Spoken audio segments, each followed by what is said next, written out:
All right, we're recording and we're on all over the interwebs. Did you get your internet fixed? No, not like the upgrade hasn't come yet. So I we're don't waiting for see them. you.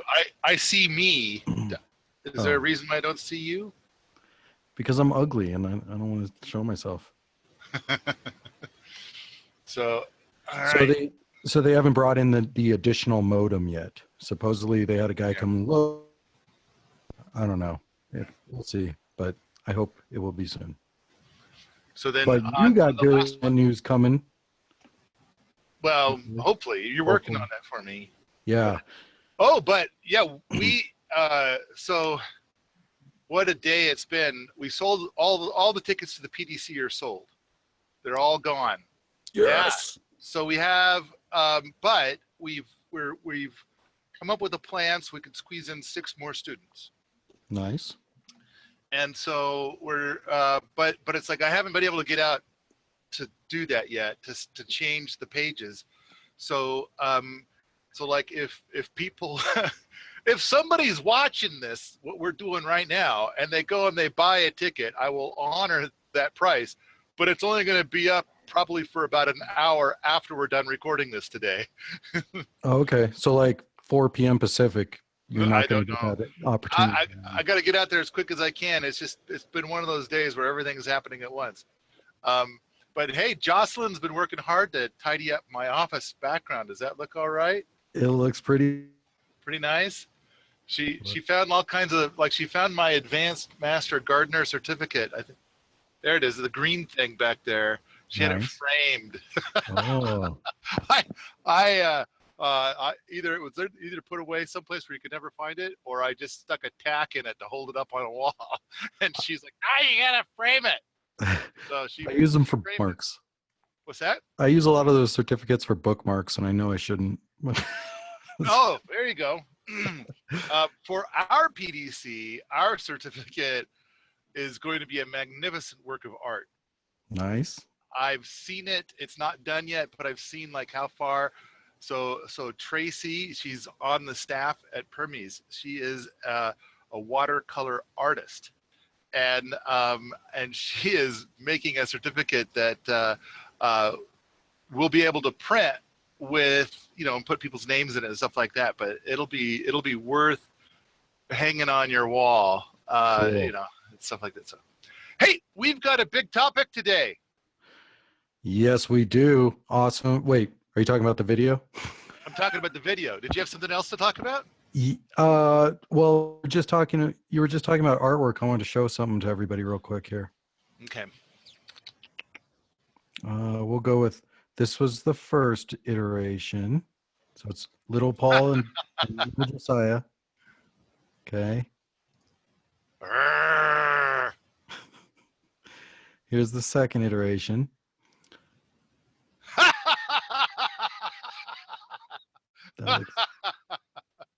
Yes. So that's that's Big Paul and Little Josiah. Yeah. I'm fighting Goliath. And we have another one that's being made that's gonna be awesome. But this is what we have for now, and I just wanted to share it with everybody. I like it. But the new one's gonna be very very highly detailed. There are a lot of stuff going on. But it's taken a lot of time, as you can imagine. So anyway, just wanted to share that with everybody. We should say, can people see it? Can people see this stuff okay? I see that there are people. There's everyone. We're also on Facebook Live, so we're probably going to get a lot of comments on there. But I don't check the comments on Facebook Live, guys. Let's see.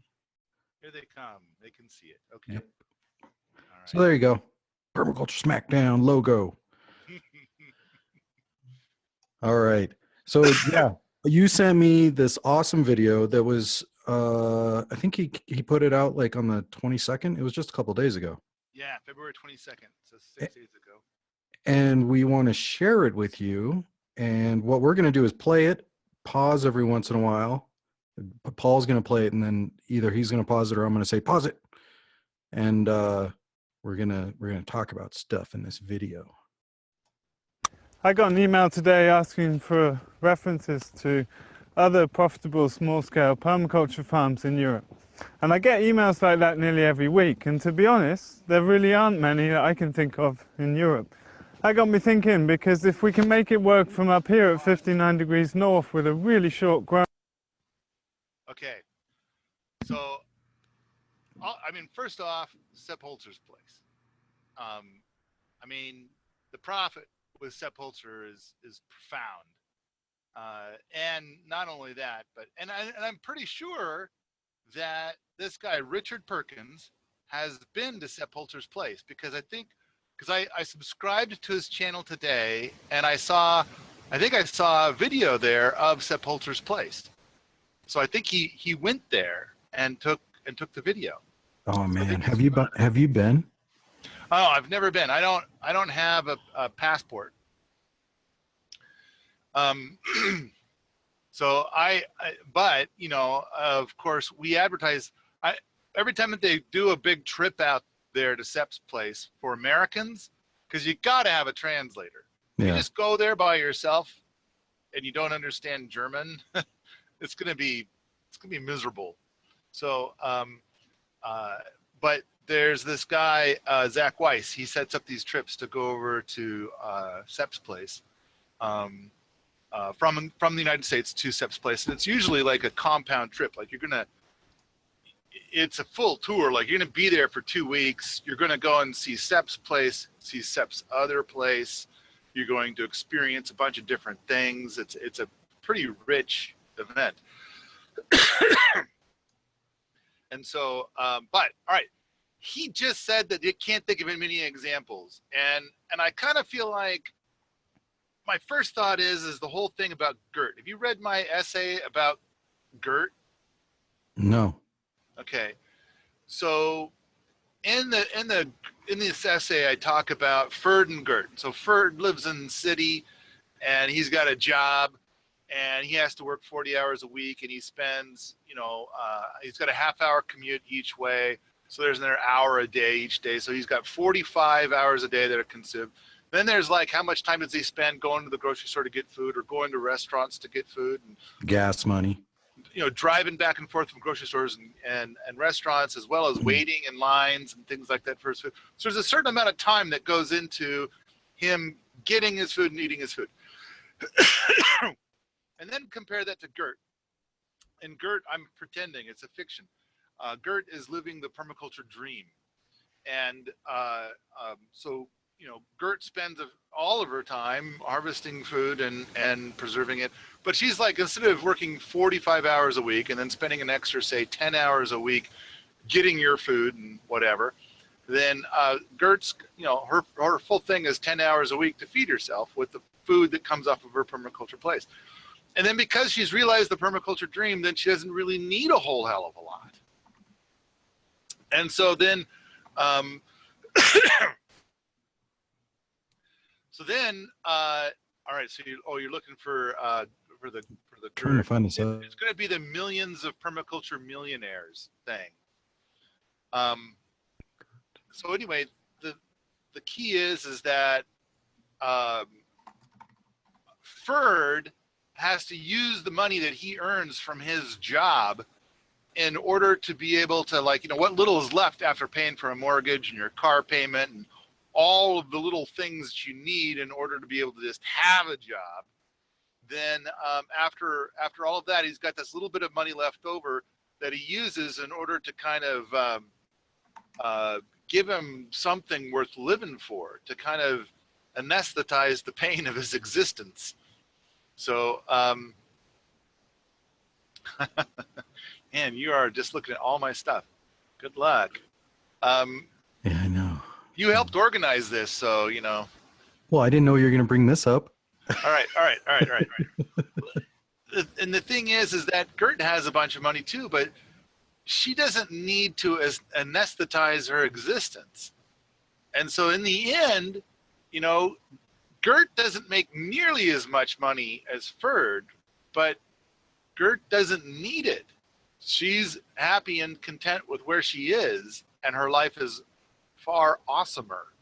Yeah, and probably happier in general. So a lot of times, we get these things, people asking the question is like, how do I become a millionaire with permaculture? Where's the examples? And so first of all, it's like, okay, Sepp is charging 95 euros to come onto his land. He gets 100 people a day. If you do the math, that's $3 million a year. Okay, there you go. You're all set. There's $3 million. That's $3 million a year. Is that enough for you? Can you get by on $3 million? I mean, if you want to work that hard, work as hard as Sepp and do that, that's cool. But I also want to paint the picture of Gurt. And I want to suggest that Gert's got like, something like $7,000 a year coming in, and it's just racking up in her bank account. And the point that I make with Gurt is that if I gave Gurt $1 million, here you go, Gurt, $1 million, do whatever the hell you want with it. Would her life change one speck? And I'm saying, no, it would not. Her life would be exactly the same if you gave her $1 million. Right. And she just wouldn't have anything to spend it on. She's there. She's arrived. Yeah. She's set. All right. So the thing is this guy's trying to answer the question, okay, where's all the examples? And I kind of feel like, good for this guy, Richard Perkins, to try and answer the question of dumb fucks. Because it's the wrong question. Yeah. How can I have an awesome life is really the question. But it's like, it's a dumb fuck question from two angles. One is like, okay, I want to make $1 million. How do I make $1 million? And so I kind of feel like, where's the proof? Where's the proof of getting $1 million with permaculture? And I kind of feel like, fuck, do you not know how to use Google? Asswipe? I mean, it's not that hard. Gurt there are examples. Gurt and Sepp have totally different lifestyles too, or like they're looking for different things out of life. I think. Oh, and that's true too. That's true too. Sepp is wanting to change the world. He wants to infect the brains with the stuff that he's done, and Gurt is not interested in that. In fact, part of the article that I wrote was to say something like, a lot of people are coming to Gurt and they say, you should tell more people about this. Gurt says, you go right ahead and do that. Leave me out of it. And it's like, well, you should, expand and sell more food. And she's like, you do it. And, so Gert's comfy right where she is. She doesn't need to scale it up or anything like that. So, but yes, it's true. This is an enormous question because people are like, well, if I'm going to be a farmer, I got to go out and I got to grow enough food to feed 100 people and then get all that money. And it's kind of like, I like the idea of a permaculture system being step one, feed yourself. Step two, sell your excess. Right. All right. So I'm sorry. This was the, we're because he doesn't go into this later. He doesn't, I mean, I've watched this video now twice. He doesn't talk about, the examples. And in fact, this video is very, very good. And I like how he doesn't answer the question directly. He kind of points out, instead of saying like, here's the examples, which he kind of said there's not a lot of really good examples, and there's at least Sepp, and there's Fukuoka too. We could talk about Fukuoka. Fukuoka did so good. Just did amazing. And a lot of people say, well, no one's been able to duplicate what Fukuoka has done. And it's kind of like, how fucking smart do you have to be to do this stuff? I mean, he wrote books about it. He spelled it out. He had interns. It's not rocket science here. Or what is the expression? It's not rocket surgery. Well, the millionaires in permaculture are the ones that are looking to change the world. They're in it for something else than most people are in a permaculture for, which is to live a self-sufficient lifestyle where you're sustaining yourself. And I think that, the like if you're at level 1 and you're looking at permaculture, then this is going to be the question you're going to ask. It's a level 1 question. Okay, where's the examples of people making millions of dollars with permaculture? And I kind of feel like, at level 6, you're kind of like, I don't need to prove anything to anybody, and I'm just looking out for me and mine. And but you end up growing so much food through a permaculture system. Let's say you've got 5 acres. and you've planted it all, and then on year 3, then you're feeding yourself and you start having lots of leftovers, and then you just like, you know, sell the excess or give it away to your neighbors, build some karma, whatever. So, all right. And again, it's like, here we are, we're 19 seconds into this video. And I've already had like 19 minutes to say about it. Yep, that's good though. We'll keep going. Growing season in one of the most expensive and heavily regulated and taxed countries in the world, then it really should be a little bit easier. I've spent half my life working in this field, and I've talked to thousands of people who are going into this. And so I wanted to make a quick video of 8 of the main reasons that I've come across that stop people from getting into this field and what to do about that.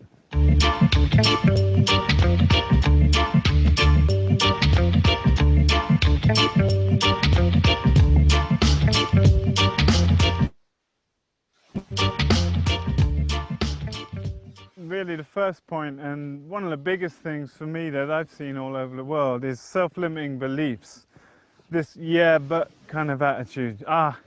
They have this result. These people have this thing, that's the reason they can make it work. I've worked in every major climate. All right, this is a great thing. I totally agree. Oh yeah. And it's like, or you know, and along the lines of yeah, but there's, I mean, prove it to me, prove it to me, prove it to me, prove it to me.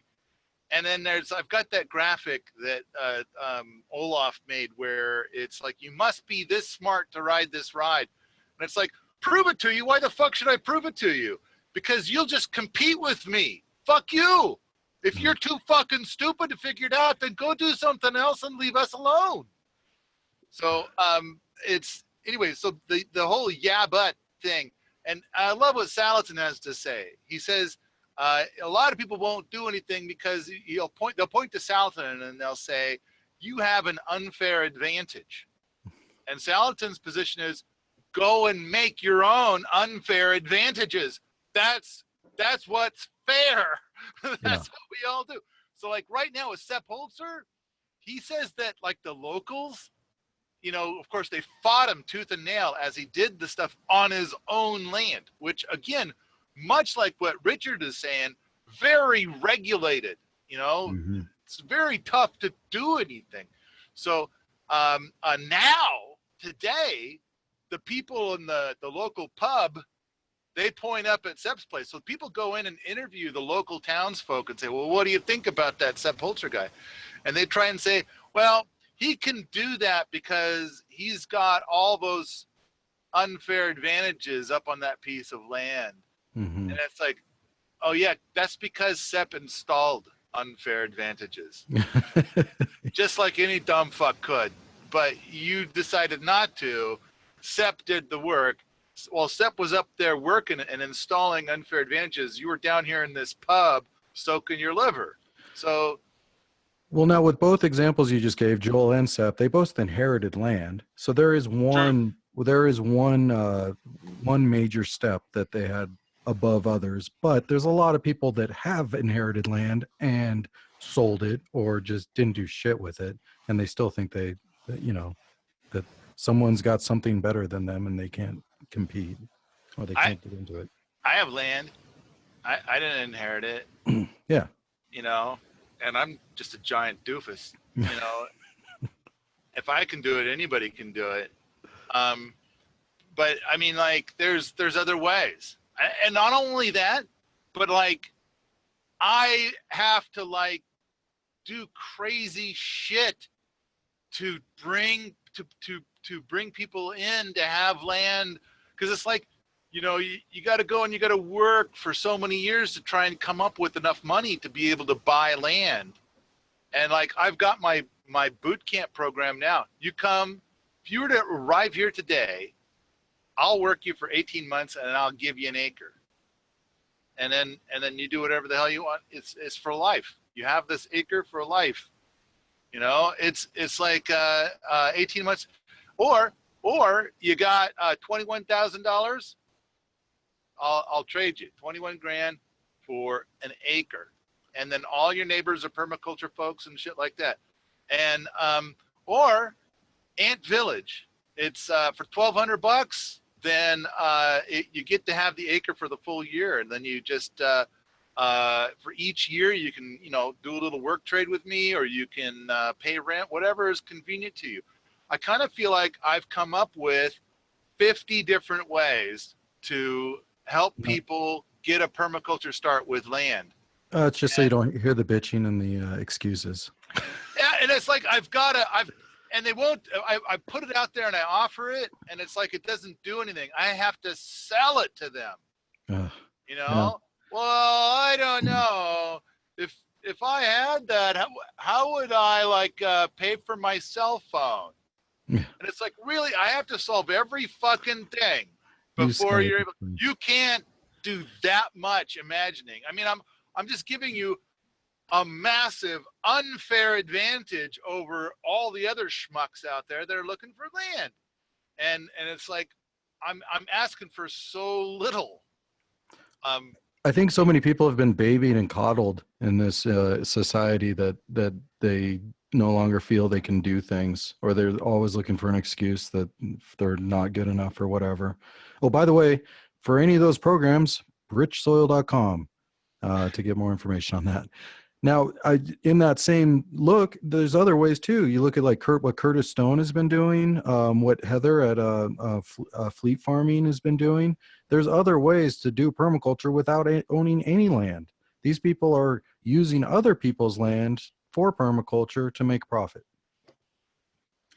Absolutely. In fact, he talks about this in a little bit. He talks about different kinds of deals that you can get of their land and things. I mean, there's so many ways, and it's like, but then exactly what he's saying, the whole but thing, where it's like people just come up with cheap ass. So it kind of proves the point. I mean, I think everything he's about to say kind of proves the point of like, yeah, if you get hung up on the but, or if you say they have an unfair advantage, then fuck you, you don't get to have land. That's it, it's over. You're too fucking stupid to figure this shit out. I think one great step into the right direction is a book you had mentioned a couple of episodes again, which is Early Retirement Extreme. It's a quick, easy read, and it'll change your perspective on things. And along those lines is going to be Mortgage Free by Rob Roy. Mm-hmm. And so, I mean, both of these books, they're so similar and so different at the same time. Yeah. So yeah, but really the thing to do is, bring a little dose of give a shit, and a little dose of figure it out, and a little dose of hard work, and you're all set. That's all you need. But it seems like a lot of people are like, no, somebody needs to hold my hand. Somebody needs to spoon feed me. I've got 350 podcasts out there. Oh, I don't want to listen to podcasts. That sounds like work. I got 150 videos out there to help you out there. Oh, that's a lot. That cuts into my Nintendo time. Does it have porn in it? Because then I might watch it then. Because I watch porn a lot now, and then I can kind of no, it doesn't have porn in it. Oh, well, yeah. It's a different kind of porn. It's free. Yeah, but there's, a lot out there is free. So then it's like, they just, no, it's like they need somebody to carry them and do the work for them, and then they can just exist. And that's their whole reason for running. And I just kind of feel like, you know what, I love the idea that for a lot of people, we've just got to start removing their posts from Permies, because it's just a form of trolling, really. It's just self-pity. How do I do this? That's hard. Where's the proof? Is there a white paper on this? I mean, where's the scientific evidence? Which, by the way, my response to nearly all of that is that it's kind of like, you can't possibly go to Mars, put people on Mars, because it hasn't been done and somebody's written a white paper about it. Yeah. And so it's kind of like, and that's another thing too, is I kind of feel like right now, advertising on the internet.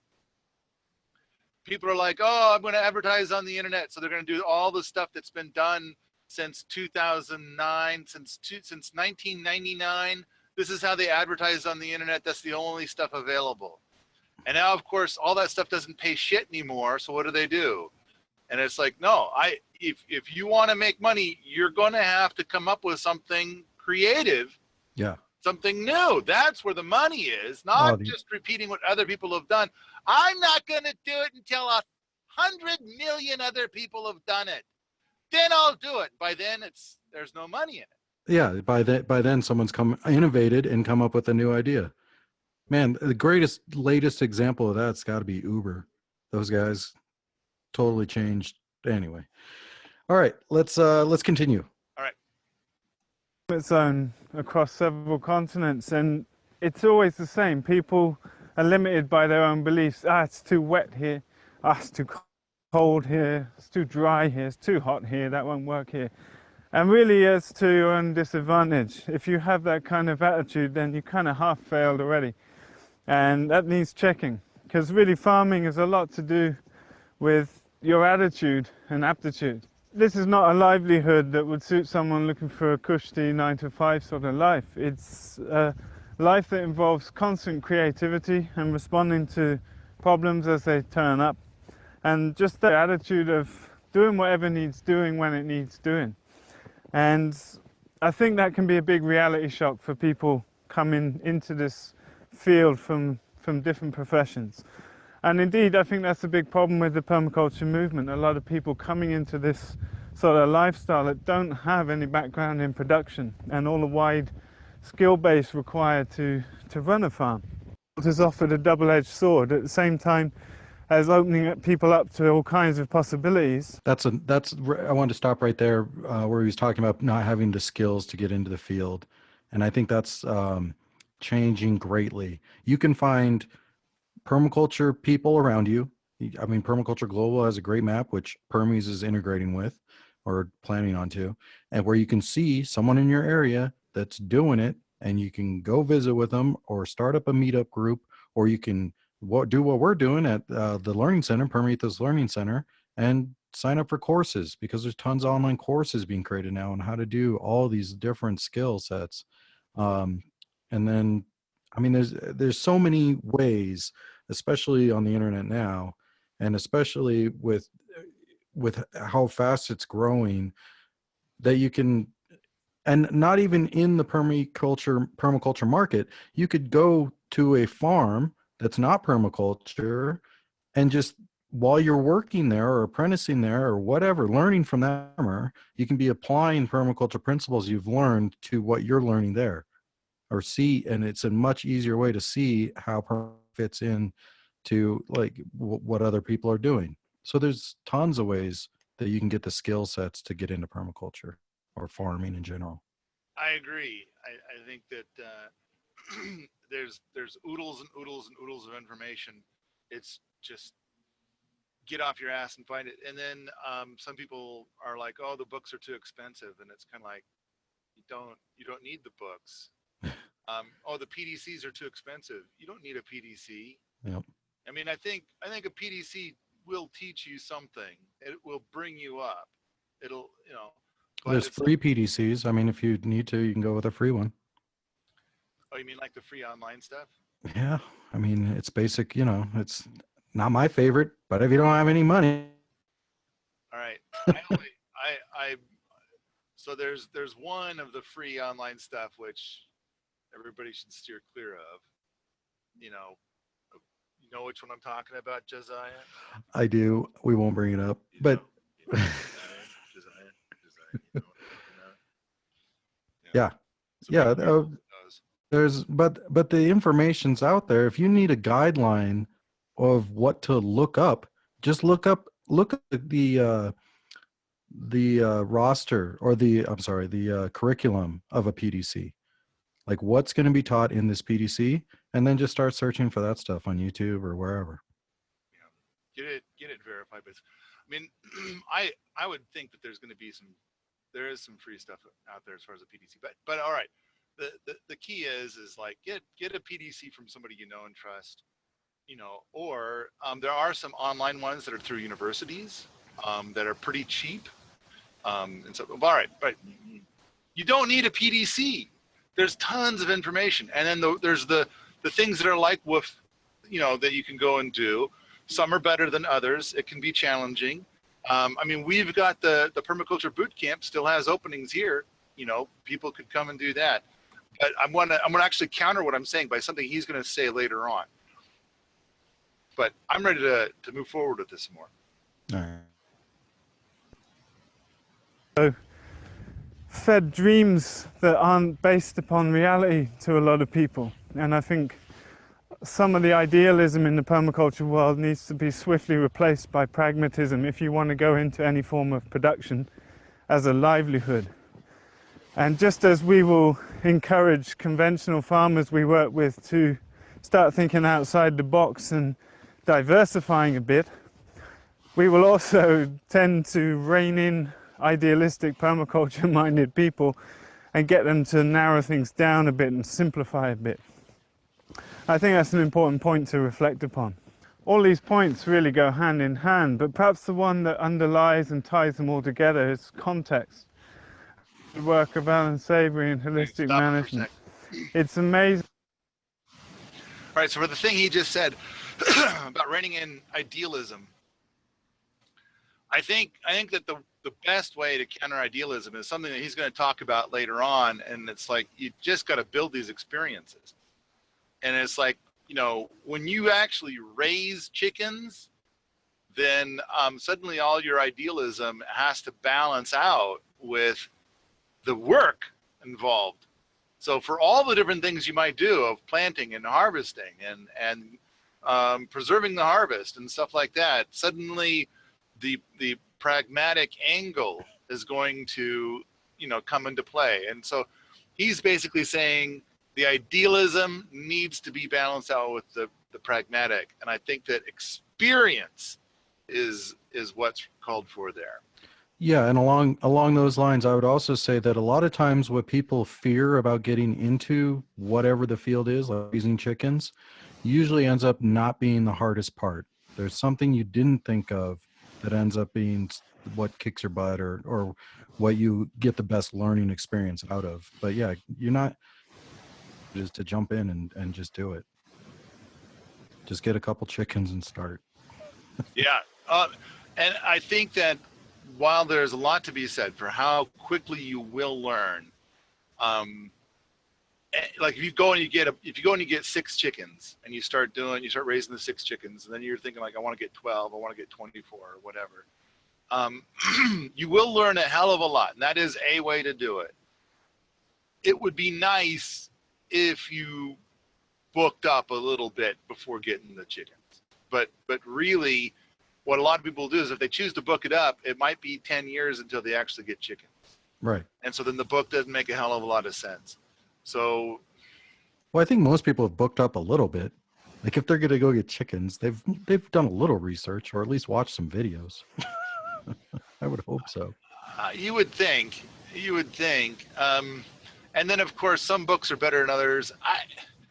I mean, there's my article, and yeah, there's like that book out there that's called Chicken Tractor. It says right on it, it's like happy chickens and it's permaculture and stuff. And it's kind of like, but then part of what I wrote in my article is how I don't like that approach. Yeah. So, all right, I'm ready to move on again. All right. How many people I meet who haven't defined their context, who can't speak of the life they're looking to create for themselves, their family, their business, etc. And for me, it's really the first step. It's the foundation of all design, is getting clear about what it is you're shooting for in life, and what you value, what you're willing to do to secure that, and how you're going to take responsibility for the resources around you to ensure that that is a lifestyle that can go on for generations. And so that's the first place to really start any design work in my mind. If you haven't looked into that work, go write your holistic context. Something else I've seen a lot of is people hesitating to get started because they're looking. All right, so he's talking about Allan Savory's book, Holistic Management. Mm-hmm. And so Alan Savory's stuff says, how do you know if you're accomplishing your goals if you never wrote your goal down to begin with? And I've got, I think, 2 podcasts where when I was in 2012 on a tour and we stopped at Del Artemis Farm and we explored this angle for the 2 whole podcasts about having your goals and stuff like that. And I think later he's going to mention that that when he got to his farm, they listed off 50 goals. And I think that, if you're new to this stuff, that, making lists upon lists upon lists of what are all the things that you want to do and how are you going to make it work, is going to be very helpful. And at the same time, there is something to be said for a more artistic approach where you're going to not necessarily have goals, but you're going to try a bunch of things and kind of see what paths present themselves. And it's like, whereas Alan Savory appears to basically thoroughly and completely poo-poo this approach, I'm going to say that it's like not the most common approach, not the most monetarily effective approach, but I want to embrace it as a path, because a lot of times you get to a site and you're trying to like do something on the site that the site doesn't like, or that the culture of the area doesn't go for really well, or whatever. And then there's other paths that present themselves, and then you find yourself doing those things, and it's like 10 times easier. And then before you arrived, you never thought that this would be the thing that you wanted to do, and next thing you know, this is what you're doing. Yeah, and that's why, that's also why permaculture is a design science.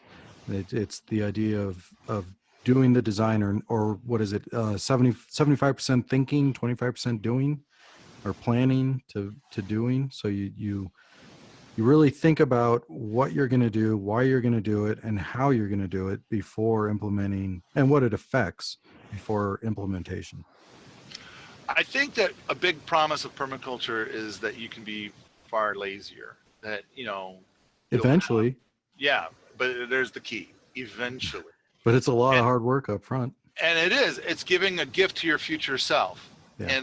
And so then that's part of it. You've got to, and it's still work. That when you give a gift to your future self, that gift is a gift of work. It's going to be like, I'm going to put 100 hours in, and it's going to pay me back 500 hours worth of effort down the road. As opposed to, what a lot of people seem to believe is that they'll put 0 hours in, or they'll put 20 minutes in, but they want hundreds of hours of return on investment. Yeah. It's like, yeah, it's good to want things. Just go ahead and want away. Just want that, and we'll see how it works for you. But yeah. Well, what do you have to say towards, because I get this a lot, is people, they're working a 9-to-5 job. They want to get into permaculture, but they feel like they have to save a certain amount of money or get a certain amount of knowledge before they begin. The answer to that question is the same as the answer to nearly all questions. It depends. It depends. And so there are people who have a full-time job, and they do permaculture. They bought land outside of town, and they're doing the permaculture thing, and they're grooving on it, and they're pulling it off, But now they're working 40 hours a week, and instead of commuting for 5 hours a week, they're probably commuting for 10 hours a week. And then every other waking moment is working on their site. So now they're working 100 hours per week. Mm-hmm. And then it kind of seems like a lot of people get to a piece of land, and if they got there in such a way that they don't have to work anymore, then it's like they sleep in every day until 11 or later, and then they finally get around to doing something around 2 in the afternoon. And after half an hour, they're like, oh, now I'm tired. Yeah. And so they put in a full half an hour a day, most days of the week. And they're kind of like, man, I've been working on this for 2 weeks and I've hardly gotten anything done. This stuff sucks. Get some animals. That'll change real quick. Well, you know, do you really want those people to have animals? No, but either those people's animals are going to die or they're going to have to change their ways real quick.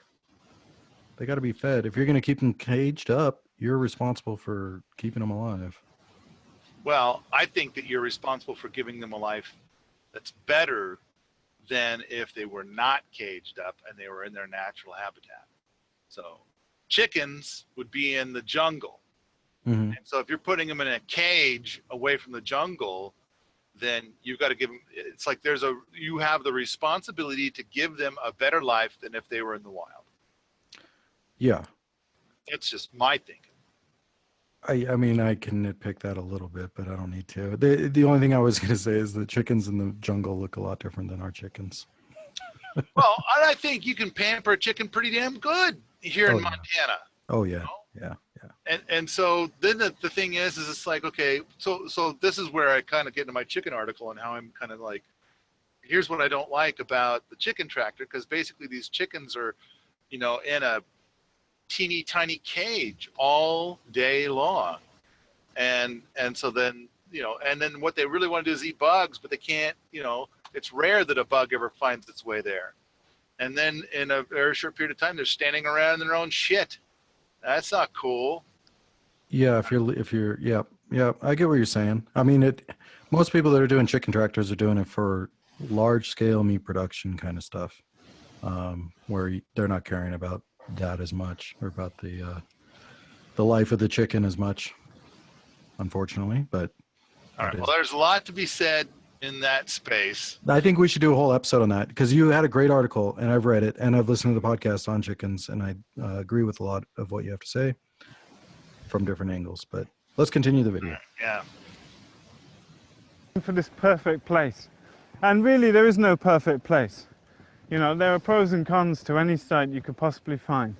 What's important is you get clear about your context, how you make decisions, what you're trying to achieve and why, but also get clear about the site-specific criteria you're looking for if you're looking to buy a property. We came here with about 50 clear goals that we were looking for in a property. And we looked at other properties around Sweden, but there was only one that we didn't meet when we bought this place, and that was to be a certain distance from the sea. And we were okay with that because we have a lake about 500 meters away and it's got a beach, so we were okay with that. Other reason I've seen people fail and get disgruntled with this lifestyle is not committing 100%. I think if you want to make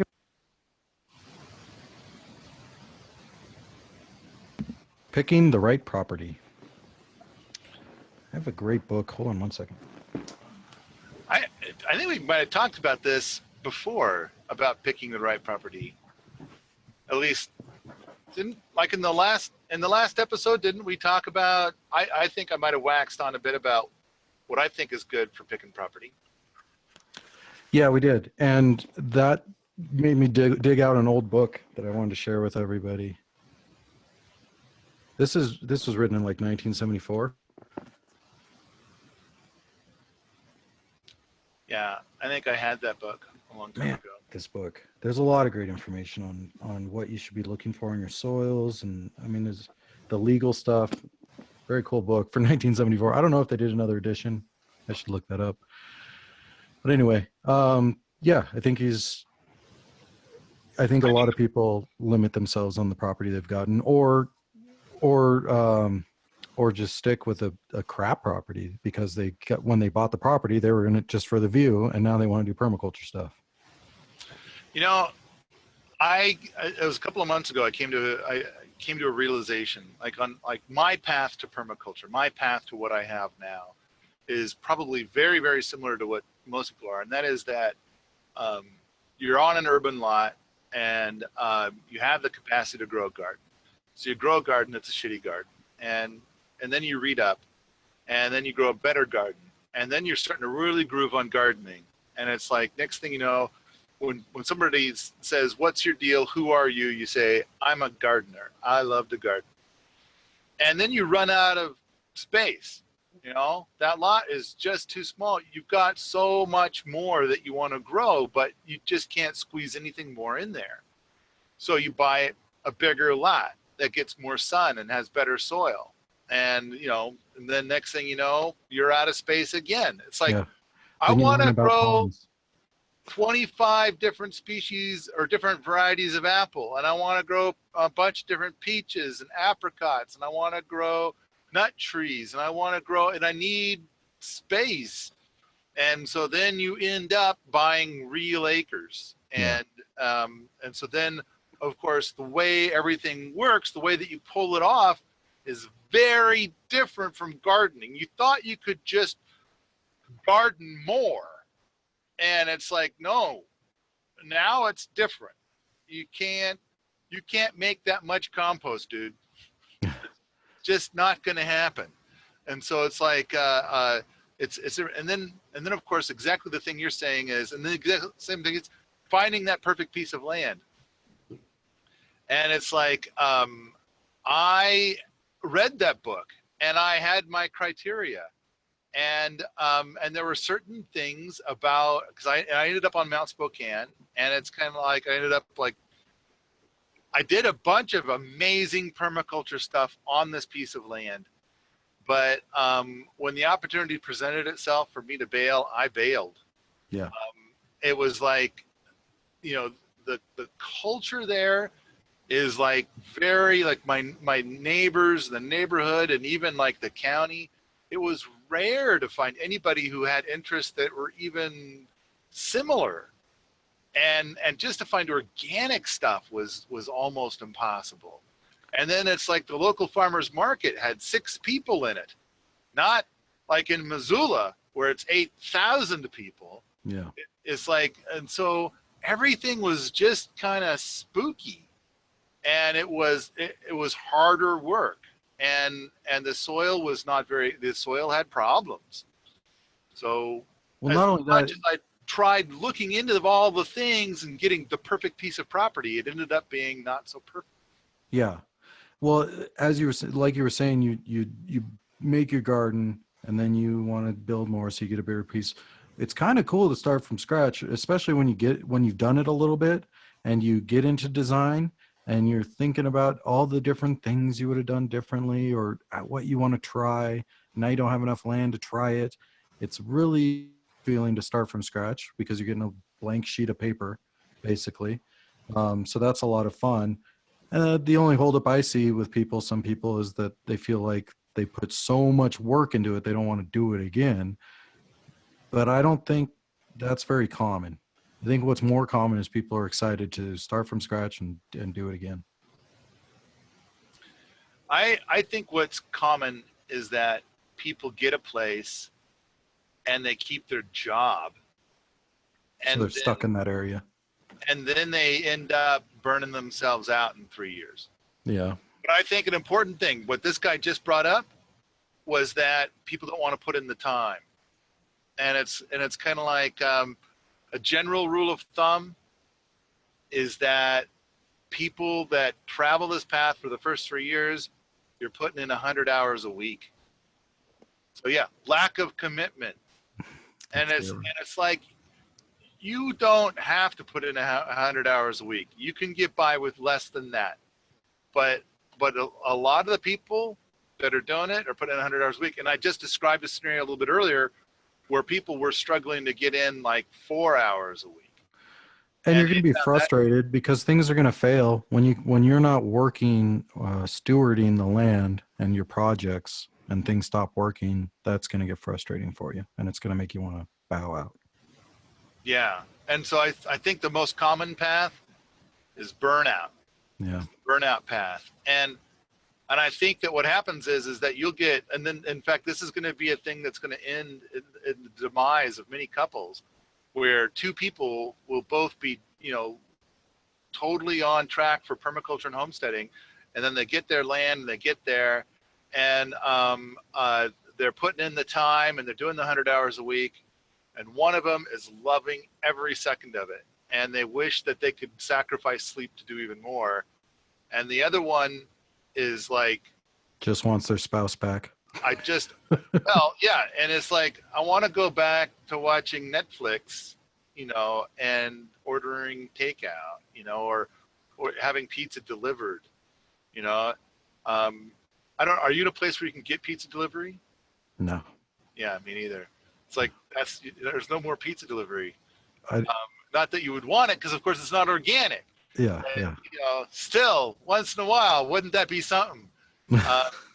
But and a lot of people are like, you know, it's not worth it, and they want out. And so this is the end of their relationship, because the one person is like, I'm going to live this way the rest of my life, and it's really working for them, and the other party is like, no, I want to go back to what we were doing before. Well, I think yeah, and you either compromise and work it out, or realize that one of you or both of you have grown in separate paths. Time to move on. All right, let's go.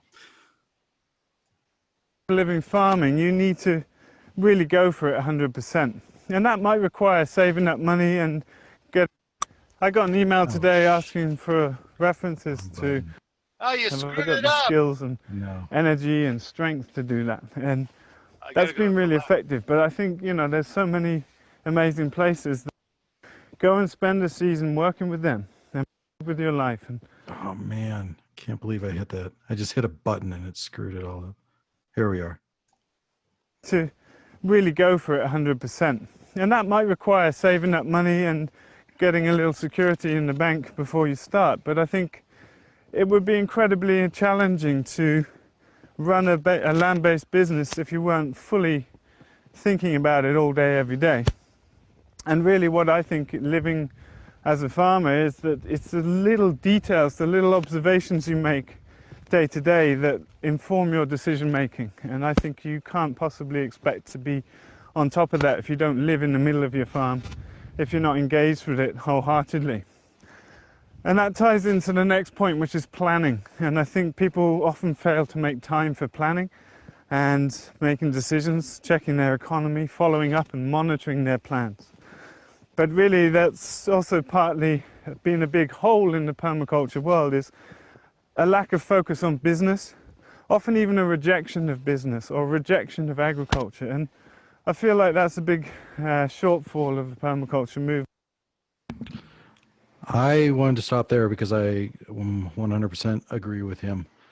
I think I hear a lot of anti-capitalism sentiments, and I think that that falls right in line with what he was saying. Like, capitalism is evil, so I don't even want to think about making money, or whatever the excuse is. Yeah, and I think that of all the things he's talking about, I mean, what he's trying to do is help people. He's trying to like paint a picture of what you need to do in order to be able to make this to work out.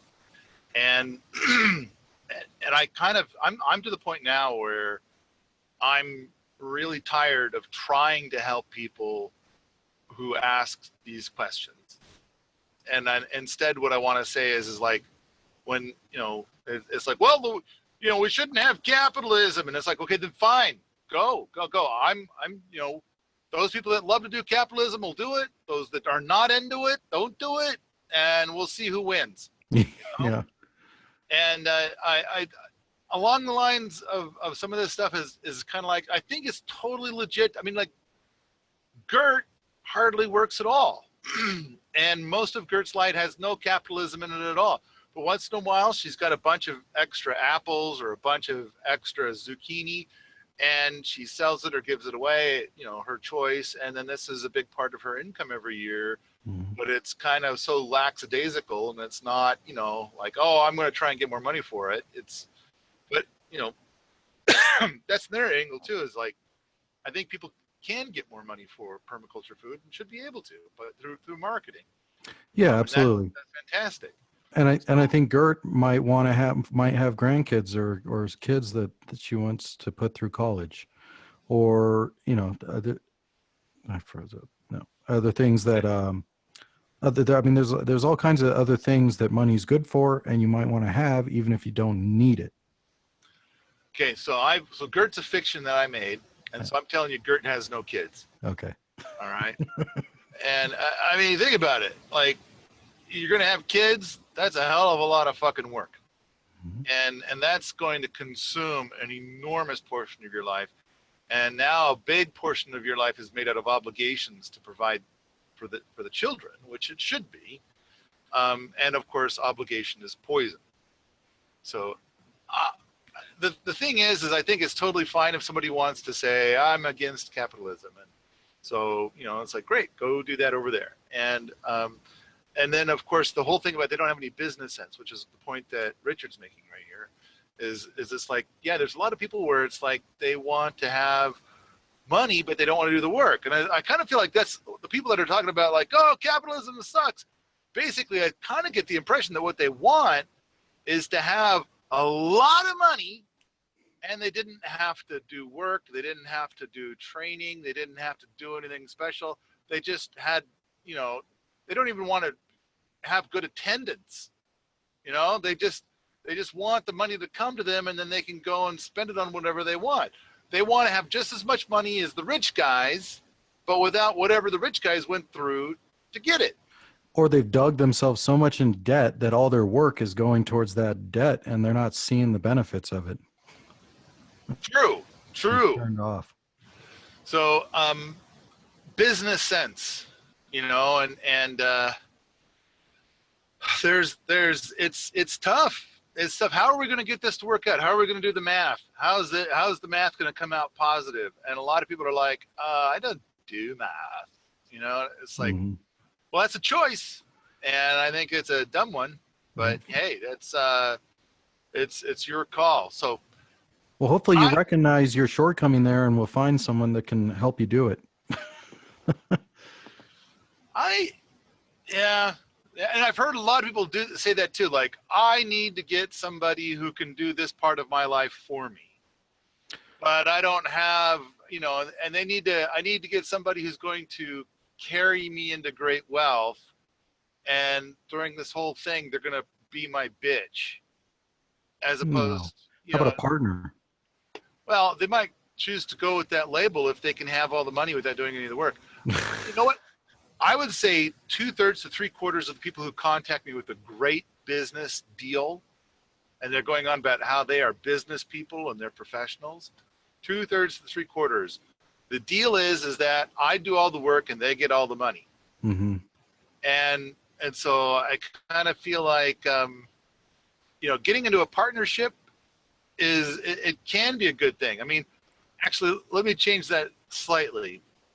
If it's going to be a legal partnership, that's pretty much universal failure. It's rare that a partnership of that sort works out. On the other hand, a collaboration where it's like you and I have a collaboration. You and I are doing this show. You do a bunch of things and I show up. But if there's money to be made from this, you make the money. And I got to sit down and think for a moment, like, what are my benefits here? I guess my Patreon supporters. But I've done that. My whole life is collaborations. Yeah, collaboration or a form of partner. I was thinking more of the legal sense, the partner. I think that's more like a marriage. Yeah, and marriages don't always last. Yeah, it's got to be someone that you are that you would want to live with and be with forever, or for as long as you want the business to continue.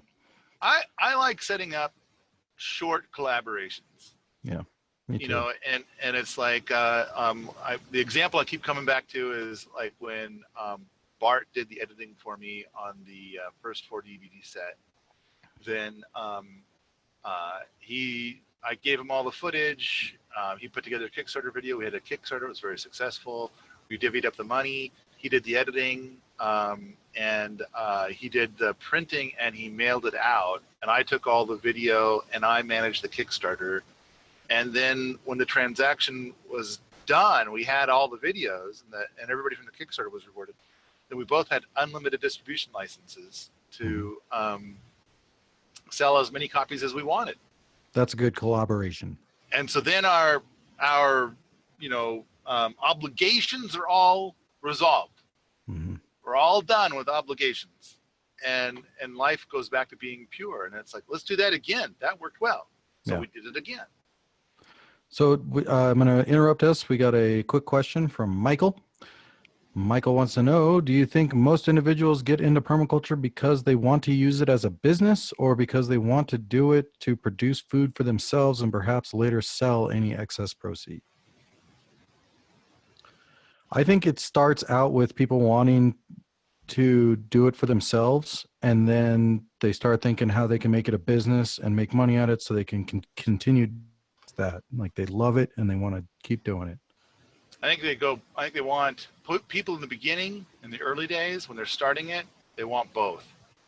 Yeah. They want to, you know, and the people that approach it incorrectly are thinking about the money. Because with a permaculture system, it's feed yourself first. Mm-hmm. And it's like, that's an error. That's, you know, what you might call it a type 1 error. It's like it's right out of the gate. So, but I think a lot of people are like, I'm going to feed myself and I'm going to grow enough to, you know, have a market garden and stuff like that. But the concept of them wanting to have a market garden, I think, is a different problem. And I want to dissuade people from wanting to have a market garden. Well, I think you have like 3 different groups of people. You have the enterprise people that want to create massive global business. And then you have the people who just want to make some side income or maybe a full-time living just for themselves kind of thing. And then you have the hobbyist that just wants to grow some awesome food and do some cool things, not go full on bore with it. I think there's going to be a lot of different stories about why people start down the road. Yeah. And the point that we stopped at had to do with business sense. And I just kind of feel like bottom line is that if you choose to not be in business, if you know, then you're welcome to try that path. I don't think you'll have success, but you know, I could be wrong. I do think that there are people that honestly travel that path and they do what they love and the money follows. It does happen, but I've seen so many people where they believe they're going to go live this way, but they don't really do anything, and it ends up being they're living in a shithole because they made it a shithole. Mm-hmm. And then they're angry at permaculture because they're in a shithole and they're not rich. So, all right, we are just about a little under halfway through and an hour of the show. So let's continue on. Right, let's go.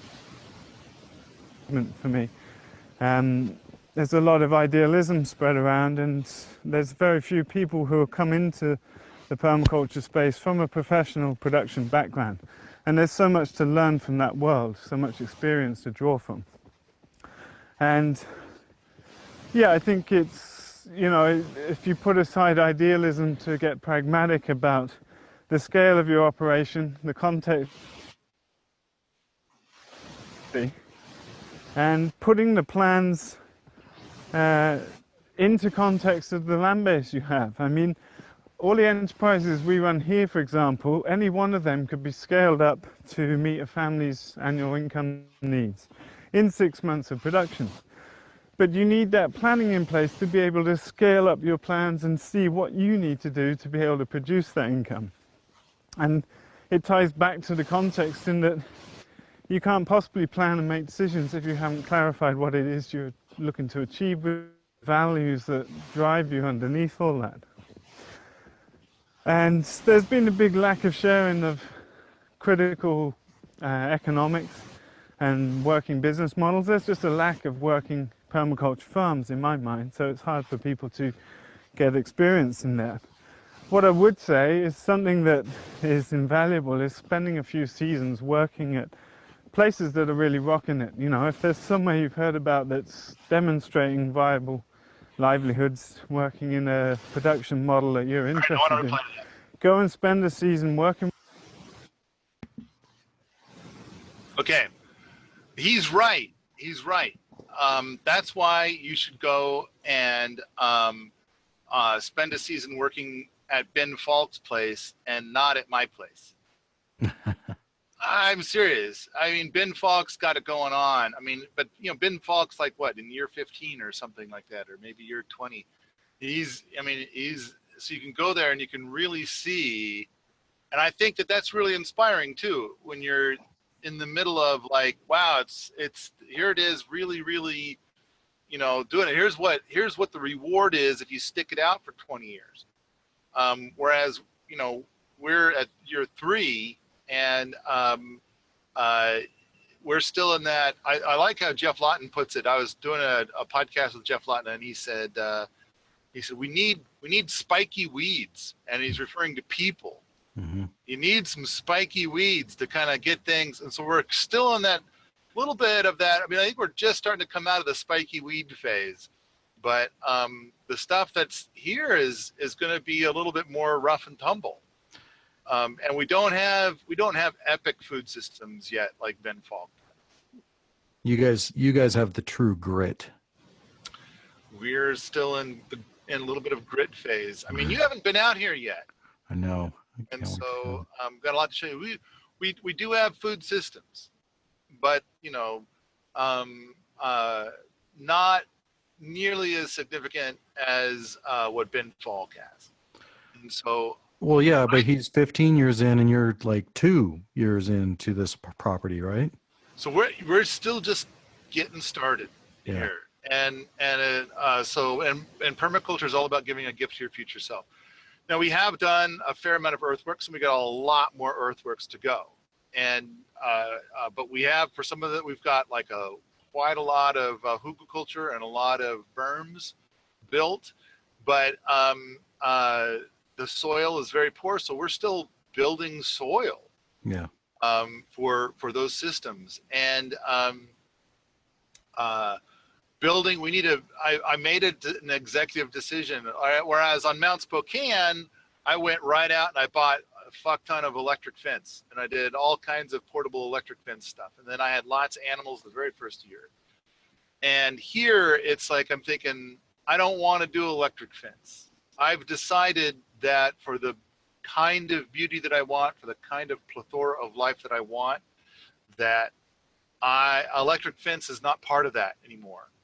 I want something else. Yeah. And so we're building junk pole fence, and so we need the paddocks. We need to get all these paddocks built, because if you don't have paddocks, you're just feeding the deer. Yeah. Yeah. So and then once we've got the paddocks built, we can start growing stuff. Then we start growing all the chicken feed and the hog feed and all that stuff. And then as Ben Falk pointed out in his systems, that it wasn't until like the 7th year that he got any kind of animals. And once he got animals, then everything started to really flourish. And so, because for your paddocks, are you going to be using like hedgerows, or are you going to try and build hedgerows into where you're building those fence lines? We have plans to build living fence. Awesome. I thought they were going to be planted this last fall, and Kai has been in charge of that, and now he's talking about they're going to be planted this spring. And to slow things down even more, we're planting these living fences from seed. Oh my! And that's because anytime you transplant, you lose the taproot, and the taproot is so critically important. Oh, especially for fence line. Yes. So, anyway, all I wanted to say is that at this point in time, he's like saying, go someplace and build experiences from someplace where they're really rocking it. And we're rocking a lot of stuff here. I mean, if you go on the tour takes 3 hours if you don't ask any questions. Yeah. And we've probably got, I mean, I know that Ben Falk has a rocket mass heater, but I think we have 12. And so there's other things that we're really heavy on, and there's stuff that we have that is more than what Ben Falk has. But what it boils right down to is who's growing a fuck ton of food, and Ben's growing more than we are, and he's on a smaller plot. Well, go to both. I mean, it's so much cheaper than going to stupid Hawaii. You get to see some really cool stuff. Well, now, how many acres does Ben have? Do you know? No, not off the top of my head. I think it's like 12 acres, which I thought it was more than that, but not Maybe much. it is. Maybe it is. It's not nearly what you got. Yeah, so I've got like 300, and so there it is, Ben Falk. But it's like that. You're going to be looking. You're going to be searching for the word acres. Come on, Ducky. Come here. Now that, Come here. Come here, Ducky. Come on. Oh, ducks are Come coming. here, Ducky. oh man, what did you activate? He had a video that auto-played there. Okay. Anyway, if you want, Whole System Designs is the website if you guys want to go and try and figure it out. Well, and of course, you know, I'm not exactly sure what his thing is going to be about woofers and interns and stuff like that. But I do know what we have. And I do think that, you know, for people, like now is a good time to come. And that I think that it's possible that in a couple of years, we won't have a boot camp program anymore. And A lot of places, once they get established like this, they phase out. They no longer need the people. yeah. And so get in while you can. Yeah. And so, I mean, right now, I love the idea of populating. I mean, you know, I think a big part of permaculture is replacing oil with people. And then, so we're currently still working on getting in enough people here. But, you know, the people that tend to want to come are going to be closer to the spiky weed than the delicate flower. And so we're trying to make it very enticing and easy for the folks that are comfortable with coming at this point in time. And then later, it's going to be harder to be here. All right. Oh, 10 acres. Michael says 10 acres. Yeah, they have a 10-acre, 13-year-old site, and he has a 4-year-old, 175-acre site. Oh, okay. Cool. So I like this system where what we do is we ask questions and then the chat people like go look it up. yeah. All right, let's get back to our vid. All right. With them, I mean, that's become a large part of what our internship is about. It's been a reality check for people just about to springboard off onto their own enterprises. And it's, you know, we're taking all the risk and ultimately it's our responsibilities, but we give as much responsibility as we see a person is able to take on. And that really allows this kind of reality check to like see, is this what I want to do? You know, am I up for this? Have I got the skills and energy and strength to do that? And that's been really effective. But I think, you know, there's so many amazing places that would happily take a dedicated, serious person on for a season.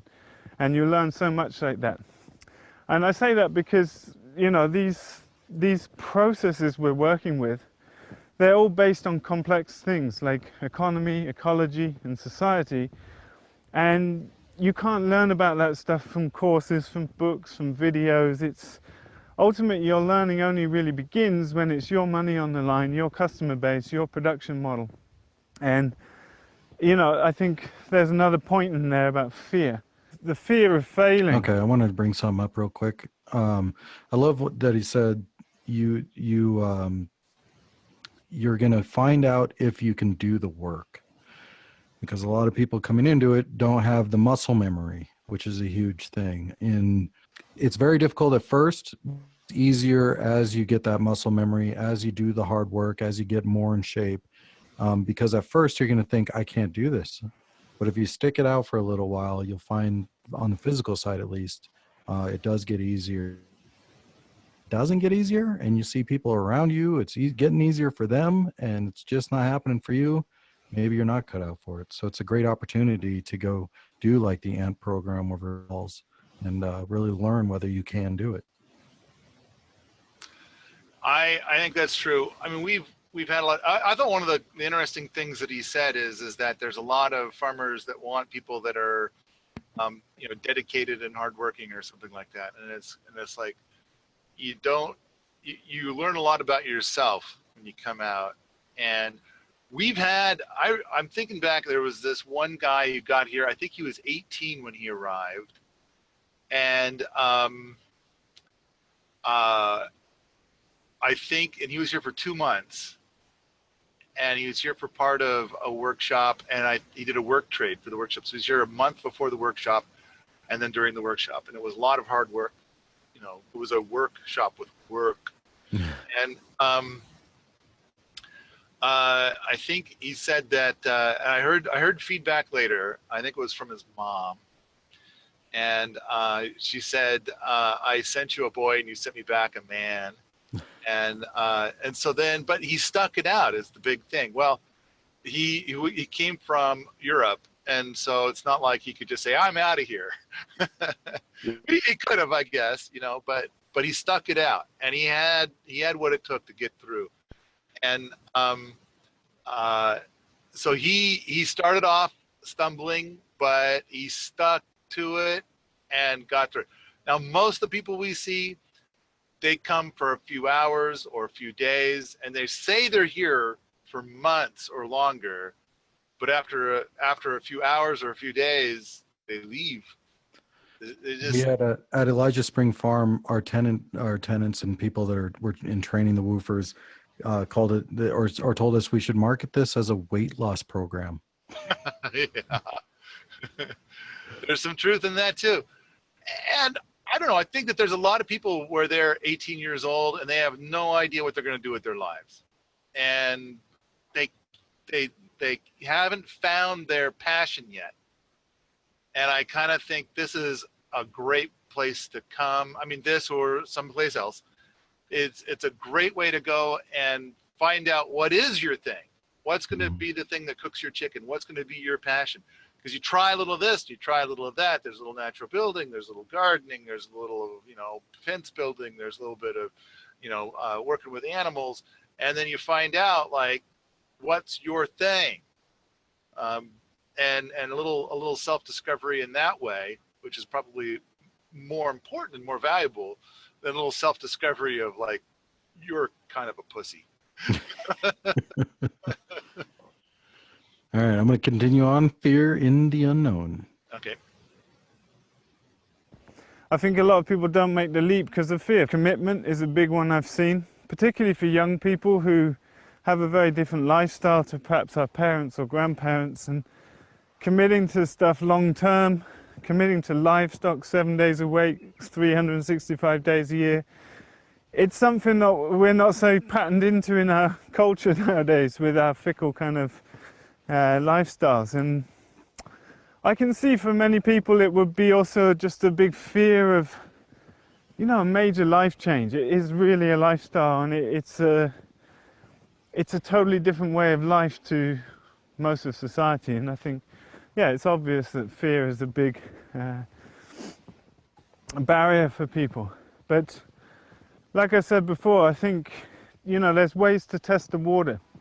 If you've never worked in agriculture before, then I would spend 3 or 4 seasons working at other people's places. I wouldn't jump into something you have no experience on. Lastly, and perhaps most importantly, I think, you know, obviously one of the biggest barriers for a lot of people coming into this is money.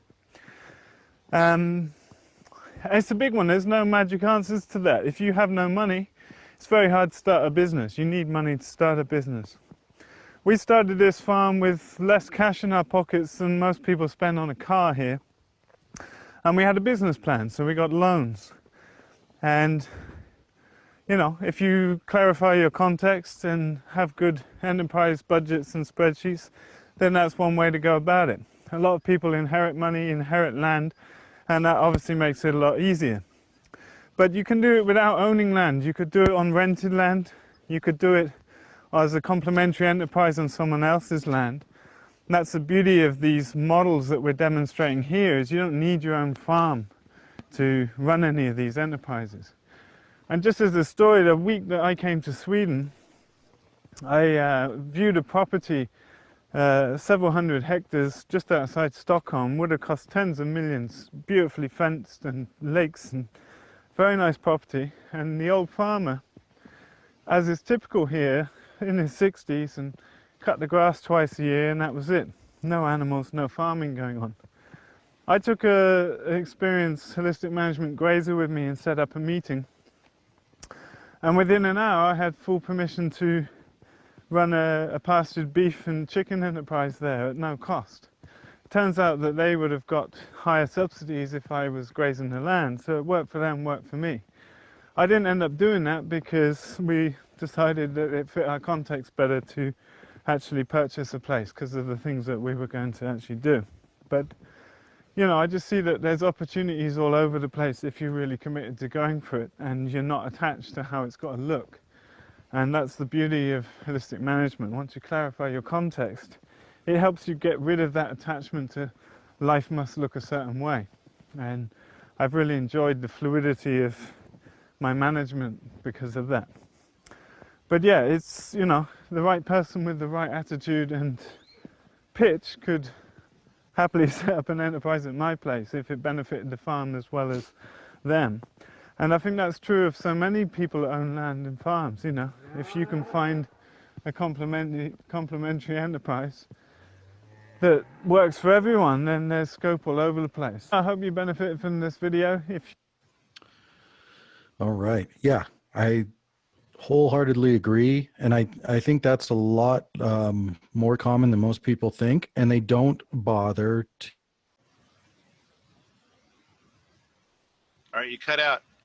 Yeah, I was just saying a lot of people don't bother to talk to the farmer and bring their enterprise ideas to them saying, hey, I want to raise rabbits. You got the property and you have these other elements I can use to raise the rabbits. This is what I'd like to do. Here's my business plan.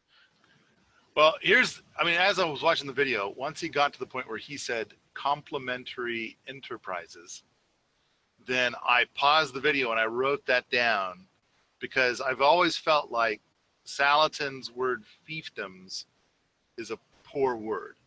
You know, it's like, because what Salatin's trying to say is that there's going to be layers and layers of business models all on the same property. There can be 15 people running 50 different businesses all on the same property, and they help each other, you know, a lot of the times. And so sometimes they help directly, sometimes it's indirectly. But in fact, the more businesses that you add in, the more the land thrives, and that kind of thing. And so then just now Richard was saying complementary enterprises, which I think is like such a better phrase than Salatin style fiefdoms. Yeah, you don't have to look it up. Yeah. Complementary enterprises. I think that's got to be the phrase that we all should embrace. So then, yeah, and in fact, my old thing with permaculture, which I think I expressed in this show earlier, is that I can't do it by myself. I got to find a way to have a lot of complementary enterprises by a lot of different people. They don't have to live with each other. They don't have to be fucking. They can do this independent of any of that. Yep. And then it's like maybe some of them do live together and whatnot, but it's like, you know, one person is bonkers about raising honeybees and they're bonkers about raising cattle, you know, and then somebody else is more into the timber stuff as well as natural building, you know, and it's like all this stuff can work together. So complementary enterprise. Yeah, I was just Bill Mollison's Permaculture Designer's Manual, where he's got the picture of the chicken and all the things that it produces and all the things that it needs. And that's why that exercise is so important, is understanding all the different elements, what their needs are and what their products are. Because once you understand that, you can look for those things as a complementary enterprise. Say, I have chickens, these are some of their needs. What you have produces some of the needs for my chickens. We can build a business here. It's one of the most important things that I got out of the Permaculture Designer's Manual certification. If I'm raising chickens and you're raising hogs, then whenever I harvest chickens, then I can feed the offal to your hogs. And then when you harvest hogs, then my chickens can eat the offal from your hogs. You know, and it's perfectly safe. In fact, it's very good for them. It's an excellent food source. It's high protein. And it turns out that at the time that you're harvesting your hogs is generally the time of year when my chickens aren't getting all the bugs that they need, and they need more protein sources. So it works out extremely well. And yeah, there's millions of these examples. Yeah. You could do thousands of examples just with chickens. I mean, look at like a chicken to greenhouse. Nobody thinks of that as a connection, but there's a lot of connections between chickens and greenhouses. You can make that at work. True. All right, man. I've got us down as an hour and a half in. I think this is great timing. I think a show, and I think a lot of people got a lot out of it. I think it was a good one. I'm glad to have been able to draw attention to this video and talk about the points that he brought up. I thought it was an excellent video. I've subscribed to this guy's channel now. I want to see more of his stuff. So did I.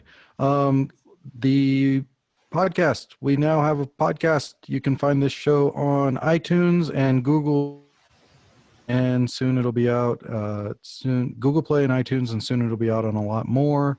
Go ahead and do a search for it, or head over to tv.permaethos.com, where you can subscribe to Permaculture Smackdown on your favorite podcast thingy.